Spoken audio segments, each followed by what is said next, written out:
Nyakach jumbe ariyo mokalo to nawuoyo gi grube moko Ket Kenda Women Group kani Kibogo North Nyakach to gi Tipo Women Group kani kamoro iluongo ni Wasari. Ne giora iri mondo apenji ni to sitima chopo negi karang'o. Mano penjo maber ahinya. Anyalo paro ni Nyakach kanyo aselimo. Asedhi Nyakach kanyo kogwela kod muluor Aduma Owuor e weche mag keyo stima. Karibu dweche 2-3 mokalo. Kaka nawacho ni stima ok en gima ikeyo overnight. Ni kichaki kawuono to 1-2 days to koro kila ng'ato oseyude.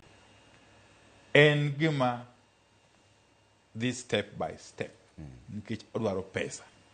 Gi sani go mawuoyeni Nyakach nyowa miyo in this period $210,000 $210,000 madhi keyo stima karibu households 2,500 gi wiye. Mano Nyakach constituency kende. Kendo ka higa mar pesa machielo chakre dwe mar 7 wadhi medo gi pesa machielo.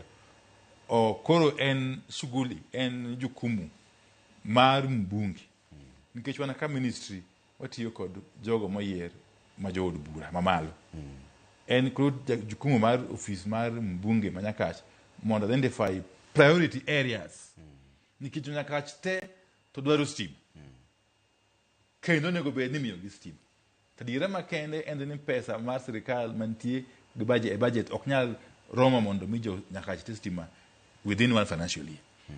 Koro mbunge office ema koro kelo priority list. Nwachakuru gima wadhi machielo, awadhi ema kamano nyaka chieng' moro Nyakach mangima nbed numudho rumo.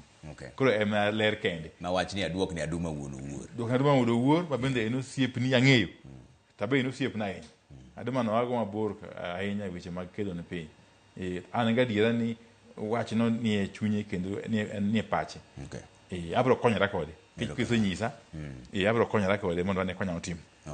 Ntiere wach moro matimore ga ni